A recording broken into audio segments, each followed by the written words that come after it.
Chaque être humain est unique. Chaque être humain est un tout en lui-même. Il possède en lui un outil majeur qui est un moyen à travers lequel il a la possibilité d'accomplir énormément de choses diverses et variées. C'est un outil indispensable à sa survie et à sa capacité à pouvoir réfléchir, analyser, se questionner. Chaque homme en est doté. Elle se nomme intelligence.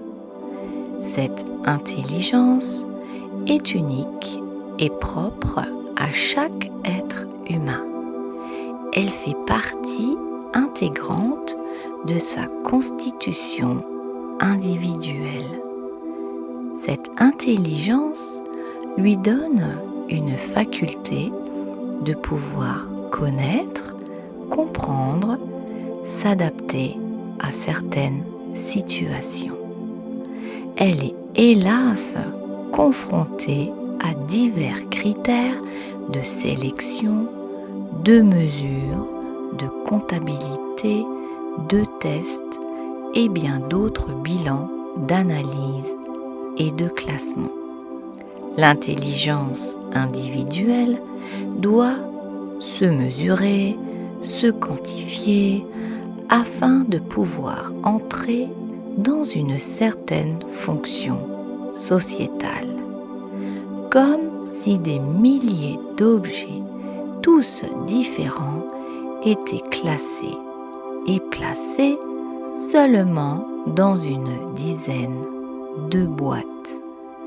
Cela paraît bien sûr impensable, et pourtant, c'est bien ce vers quoi l'homme, malgré lui, est mené. L'homme pense individuellement, puis collectivement. Mais restons plutôt fixés sur la personne dans sa fonction d'être humain unique.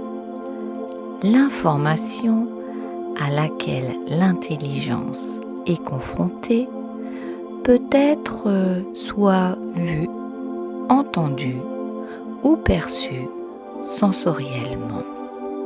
Puis, elle est automatiquement analysée par l'intelligence qui va prendre une décision en fonction de cette information en rapport avec des événements connus, vus ou vécus.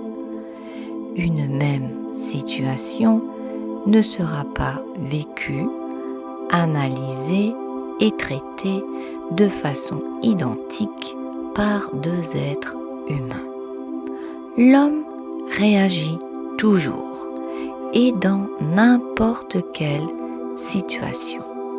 Soit il la maîtrise, soit elle lui échappe. Si la situation est connue, elle est traitée par rapport à sa connaissance et à son vécu. Si la situation est inconnue, l'intelligence va récupérer dans sa base de données toutes les informations qu'elle possède pour y faire face.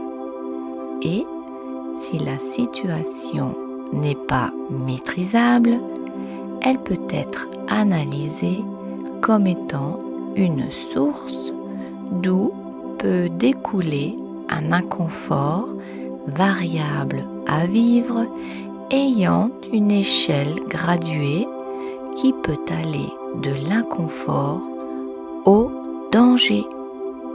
Tant que la situation reste au niveau de l'inconfort, l'intelligence va puiser des idées et mettre en pratique divers stratagèmes de pensée ou d'actes afin de pouvoir vivre avec cet inconfort. Au cas où la situation devient un danger, un mécanisme d'autodéfense s'enclenche. Ce mécanisme a pour but de protéger l'homme d'une manière ou d'une autre. L'homme individuel analyse, perçoit ou ressent le danger selon qu'il se présente à lui. Si un gros lion court vers lui, le danger est ressenti bien plus puissamment que si le lion se trouve dans un zoo avec une grosse barrière protectrice tout autour. Le danger en devient dangereux que s'il entre dans la zone vitale ou de sécurité de l'homme. Zone de sécurité de pensée, zone de sécurité de lieu, zone de sécurité du corps. L'intelligence de l'homme peut lui donner une information de danger alors que le danger en soi n'est pas dangereux. Face au danger, l'homme réagit de diverses façons selon la perception et l'analyse qui découlent de son intelligence. La perception du danger peut amener l'homme dans une situation d'angoisse. L'angoisse peut être mêlée de peur, ou bien la peur peut être mêlée d'angoisse. Dans les deux cas, l'angoisse et la peur vont souvent de pair. Elles peuvent prendre de l'ampleur au fur et à mesure du temps qui s'écoule ou si la situation n'évolue pas dans le sens désiré par l'homme.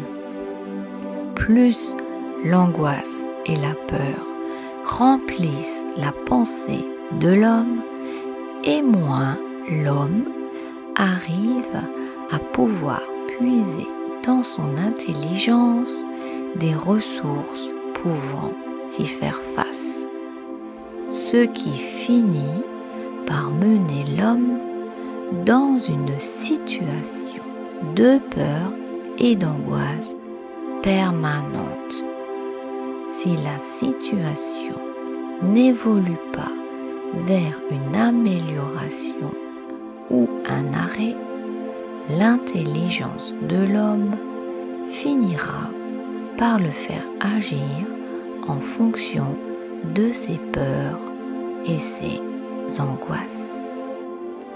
L'angoisse et la peur ont pour conséquence d'anesthésier certaines fonctions analytiques du cerveau, ce qui ne permet plus à l'intelligence d'agir selon ses capacités. Car l'homme finit par développer une notion de danger permanent qui va le placer dans une situation d'affaiblissement où l'intelligence en deviendra perturbée. Et ainsi, il finit malgré lui par être coupé et privé d'une partie de lui-même, ce qui le rend vulnérable face à tous les événements qui se présentent à lui.